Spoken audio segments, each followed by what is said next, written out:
Bapak dan Ibu untuk diwawancarai selaku guru dari SMK 1 Rambah Samo. Jadi kami di sini ada tugas untuk mewawancarai tentang BK. Tapi terlebih dahulu saya ingin kami kan sudah perkenalan. Ibu silakan bisa siapa namanya Ibu? Iya, biodastis. Saya tinggal di Pasir. Saya guru BK di SMK 1 Rambah Samo terhitung dari tahun 2019 sampai sekarang. Jadi panggilannya Ibu siapa? Ibu Mira. Ibu Mira. Jadi pada saat Ibu pertama kali menjabat sebagai seorang guru, adakah rasa grogi yang muncul dari Ibu? Pas awal-awal saya menjabat pastinya ada ya rasa grogi karena belum ada pengalaman sebelumnya. Pada saat itu 2019 saya masuk, belum ada pengalaman ya pasti ada rasa grogi. Tapi lama-kelamaan rasa grogi itu mulai hilang karena udah banyak sedikit banyaknya ada pengalaman dari teman-teman senior juga. Karena udah dapat pengalaman jadi makin gak grogi lagi Iya, gitu lah Bu ya. mulai berangsur-angsur hilang. Terus apa jadi guru BK itu cita-cita dari Ibu? Sebenarnya enggak. Dari Maksudnya sejak kecil dari kecil tuh malah nggak ada cita-cita pengen jadi guru gitu ya. Guru apapun itu nggak ada keinginan.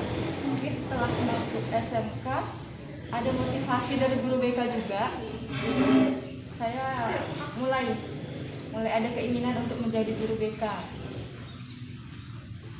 Terus apa alasan Ibu mau jadi guru BK gitu alasannya kan?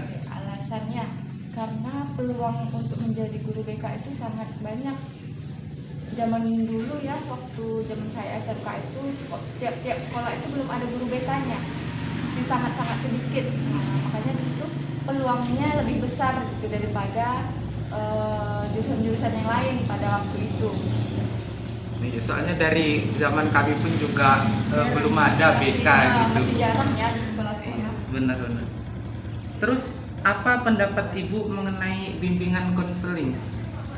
Pendapatnya saya bimbingan konseling itu asik, tapi juga bukan profesi yang mudah karena kita harus memahami perilaku ataupun karakter manusia ya. Setiap manusia kan punya karakter yang berbeda-beda. Jadi itu tugas yang berat, tapi juga bisa menjadi tantangan buat kita. Terus apa menurut Ibu manfaat bagi siswa dengan adanya bimbingan konseling itu apa Bu?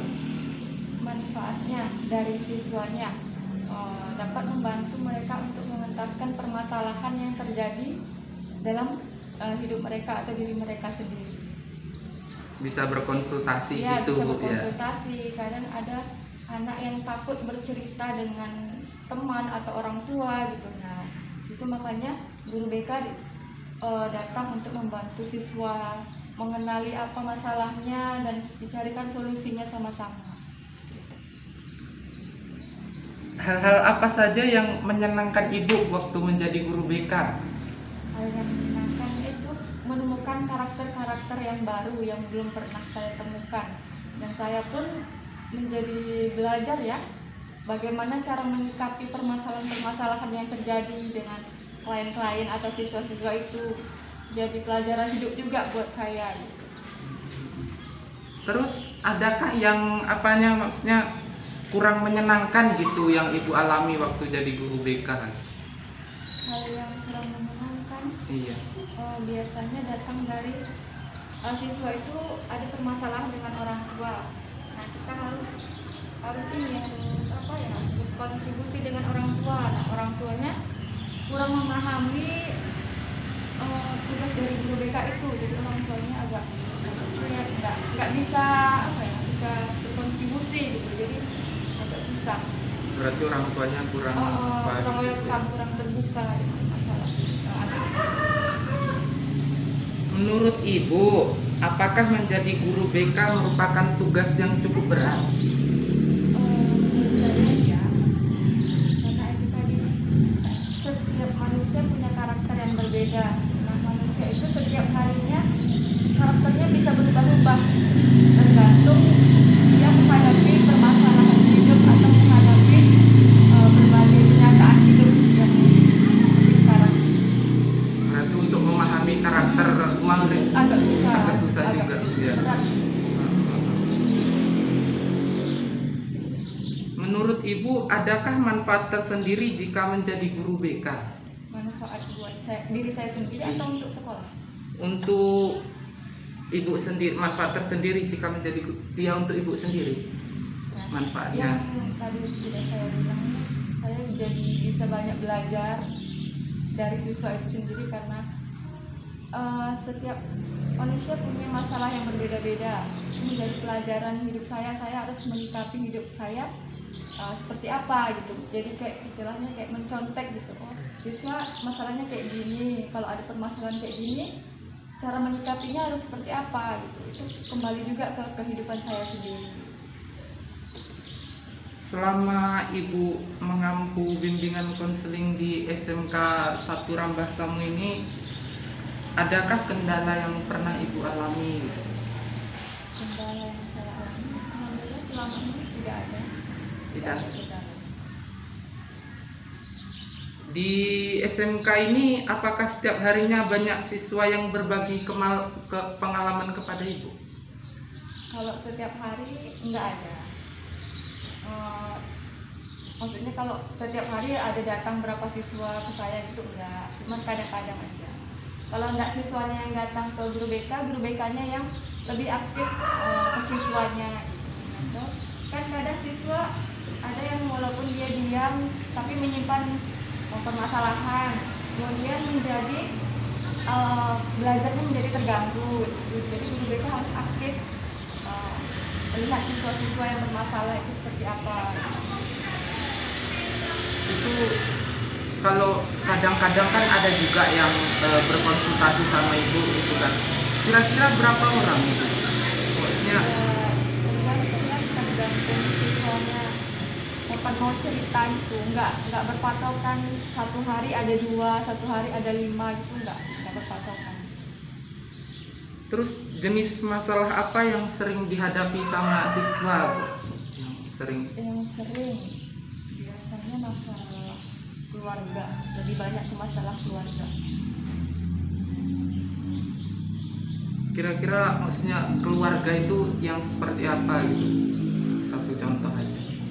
Keluarga yang lebih banyak sih yang dia lebih ke broken home, jadi lebih kurang perhatian dari keluarga sehingga perilakunya di sekolah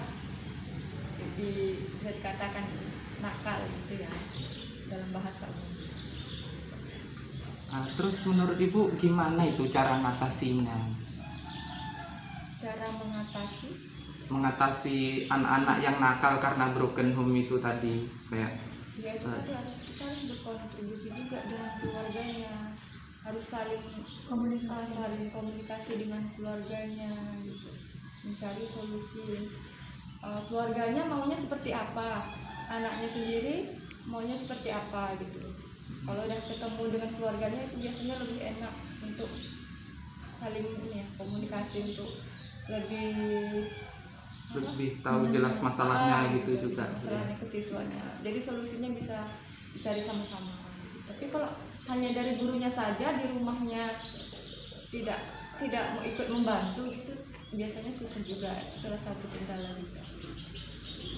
Terus masalah apa yang menurut Ibu merupakan masalah yang terberat yang pernah disampaikan siswa kepada Ibu? Ada masalah LGBT.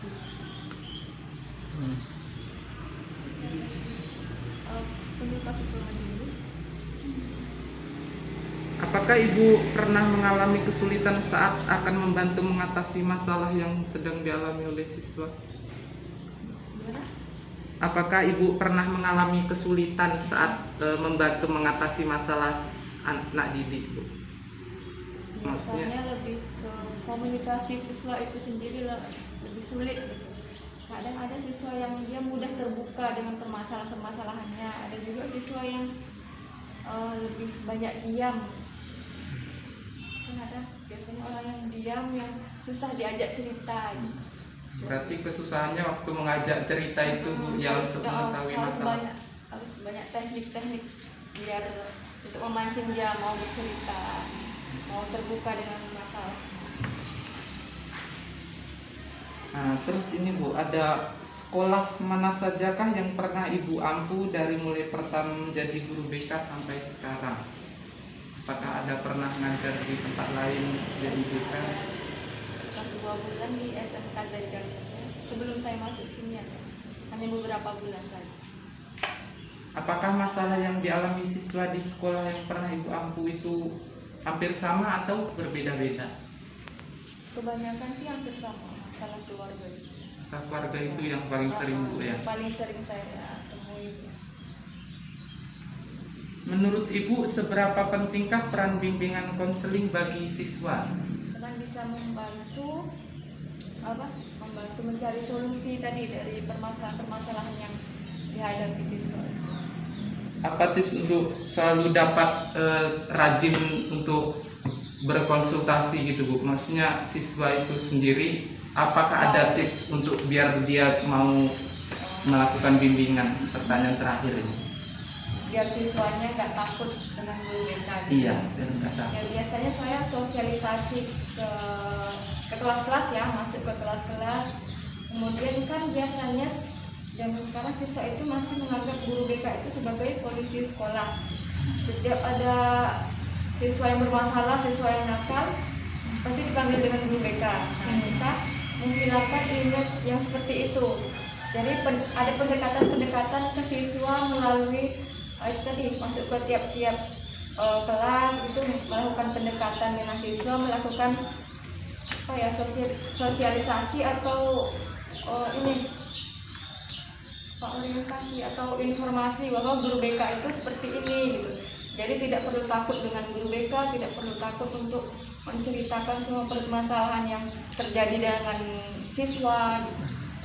Kemudian ada juga mengenai asas kerahasiaan. Jadi setiap siswa yang datang ke BK menceritakan semua permasalahannya, itu harus dijaga kerahasiaannya oleh guru BK agar siswa itu mendapatkan kepercayaan gitu.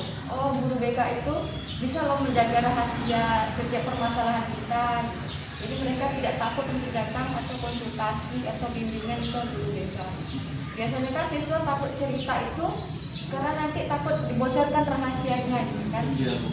Ada siswa kadang cerita sama temennya, nanti temennya cerita lagi ke temen yang lain. Nah, sama guru BK tidak boleh seperti itu. Sekecil apapun rahasia yang diketahui oleh guru BK terhadap siswa itu tidak boleh dibocorkan, kecuali ada hal-hal yang sangat penting yang boleh diceritakan ke guru yang berkepentingan. Contohnya wali kelas kan sebagai orang tua di sekolah ya.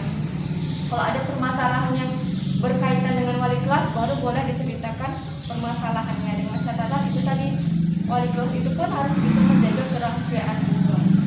Jadi bisa menunjukkan kepercayaan siswa dan mereka. Berarti dengan itu tadi kan berarti ya siswanya jadi lebih percaya diri untuk berkonsultasi Bu ya, karena rahasianya nggak terbongkar gitu. Baik Bu, mungkin itu saja untuk wawancara BK kali ini. Kami dari mahasiswa SD Perukanian, mohon maaf bila ada salah kata wawancara tadi atau ada menyinggung perasaan Ibu, kami mohon maaf yang sebesar-besarnya. Kami akhiri